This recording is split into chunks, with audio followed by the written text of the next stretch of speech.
When people hear the term mild, they assume it's not serious.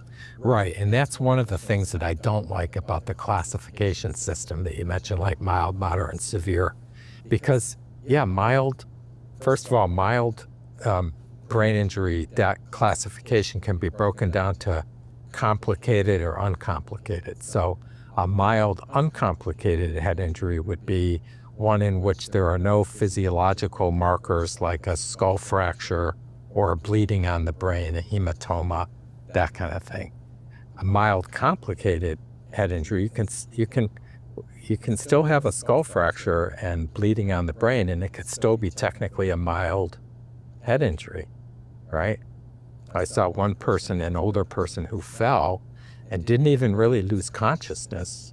They had like an alteration. They were a little bit fuzzy for a few minutes, but their Glasgow Coma scale was near perfect. You know, they were considered a mild head injury. 6 months later, they show up in the emergency room because they had a bleed, a slow bleed, from that fall that wasn't picked up by the CAT scan at the time because it had just started. But over 6 months, it got to be the size of like a lemon, and it really began to. I mean, their life was threatened. You know, they wound up in the emergency room. And that's what neurosurgeons. And that's a mild. You know, right.